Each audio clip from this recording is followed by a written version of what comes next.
ایک نوجوان تھا 12-14 سال کا، یہودیوں کا بچہ تھا، بخاری موجود ہے، اکثر حضور کے پاس آیا کرتا، چھوٹے موٹے کام نبی پاک کے کر دیتا، اور کچھ بھی نہ ہوتا تو آ کے بیٹھا رہتا، حضور کا چہرہ ہی دیکھتا رہتا، نبی کریم کا چہرہ ہی دیکھتا رہتا، خوش رہتا، حضور کی زیارت ہی کرتا رہتا۔ 2-3 دن وہ آیا نہیں، بخاری میں موجود ہے۔ حضور نے فرمایا معلومات کرو کیوں نہیں آیا؟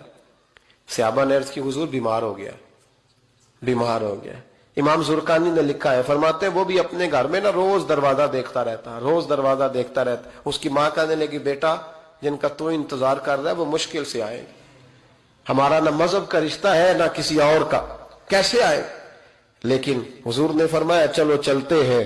جب میرے نبی کریم علیہ السلام نے دروازے پہ دستک دی تو امام زرقانی کہتے ہیں کہنے لگا اماں سے کھولو دروازہ، مصطفیٰ کریم آ گئے، حضور آ گئے۔ والد نے دروازہ کھولا، نبی کریم اندر تشریف لائے۔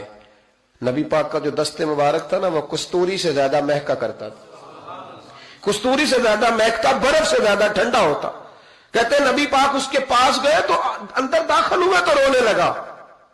حضور نہ سرانے والی سائڈ پہ بیٹھ گئے، اس کا سر اٹھا کے گود میں رکھا، اور جب اس کے بالوں میں حضور نے دست مبارک پھیرا تو اس کی ماں اور باپ کی آنکھوں میں بھی آنسو آ گئے۔ یہ انداز کرم غریبوں کے ساتھ، ہم غریبوں کے ساتھ۔ وہ ایک ہندو شاعر تھا تو وہ حضور کی نعتیں لکھتا تھا، تو کچھ مسلمان بھی بڑے ڈاڈے ہوتے ہیں نا، اس کو جا کہنے لگے نعتیں تو بڑی لکھتا ہے، کلمہ کیوں نہیں پڑھتا؟ کلمہ بھی پڑھنا۔ تو اس نے کہا چل اس پہ بھی شعر سن لے، اس پہ بھی تو شعر ہی سن لے، کو میں تیرا پابند تو نہیں۔ کہنے لگا ہو جائے عشق کسی سے کوئی چارہ تو نہیں، صرف مسلم کا محمد پہ اجارہ تو نہیں، صرف مسلم کا محمد پہ اجارہ تو نہیں۔ اتنا ڈانڈا نہ ہو یار، میرے ساتھ یہ رویہ نہ کر، ہو گیا پیار، یہ ہو جایا کرتا ہے، اب تو اس طرح تو نہ کر میرے ساتھ۔ حضور نے جب پھیرا نا بالوں میں ہاتھ تو ماں باپ رونے لگے، اس نے بھی آنکھیں کھولی۔ میرے رسول پاک سید عالم صلی اللہ تعالی علیہ وآلہ وسلم نے نا اس بچے کا چہرہ دیکھا، حضور سمجھ گئے وقت تھوڑا رہ گیا ہے، تب حضور نے اس کے ساتھ وہی کیا جس سے اس کی آخرت سنور جائے، وہ کیا جو درد تھا میرے نبی پاک، جو شوق رکھتے تھے حضور سب کے لیے، جو سب کے لیے شوق رکھتے تھے۔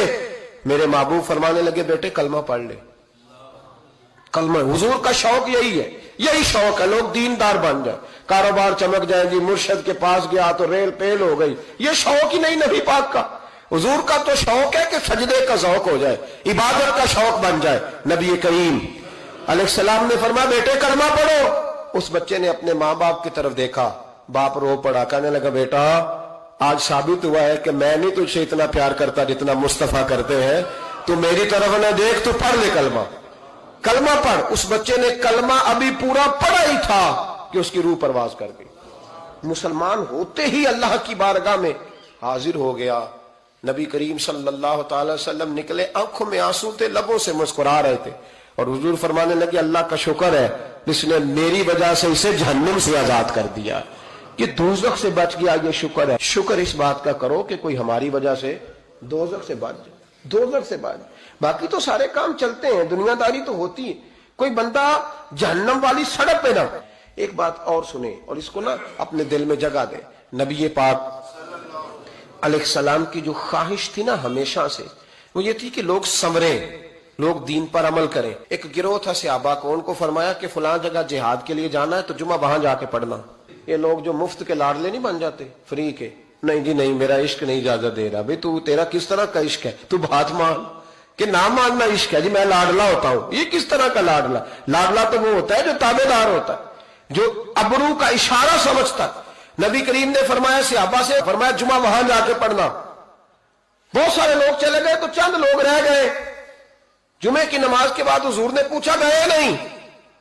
عرض کی حضور دل میں خواہش آئی تھی کہ اتنا بڑا جمعہ کیسے ملے گا برکت والا، تو یہاں جمعہ پڑھ کے ہی چلتے ہیں تاکہ ہمیں اتنے ہمارے نصیب کھل جائیں کہ حضور کے پیچھے جمعے کی توفیق ہو جائے۔ حضور پیار بڑا تھا، آپ کی اقتداء میں جمعہ پڑھنا تھا۔ پتہ لفظ کیا ہے حدیث کے؟ حضور فرمانے لگے اگر تم میری بات مان کے وہاں جا کے جمعہ پڑھتے تو مجھے زیادہ خوشی ہوتی۔ نبی پاک صلی اللہ تعالی وسلم کی یہ خواہش رہی، حضور کا یہ ذوق رہا۔ اس ذوق کے لیے نبی پاک علیہ السلام عکاظ کی منڈیوں میں بھی گئے، اس ذوق کے لیے نبی پاک علیہ السلام میلوں میں بھی گئے، لوگوں کو کھڑا کر کر کے روک روک کے کہا دین قبول کر لو۔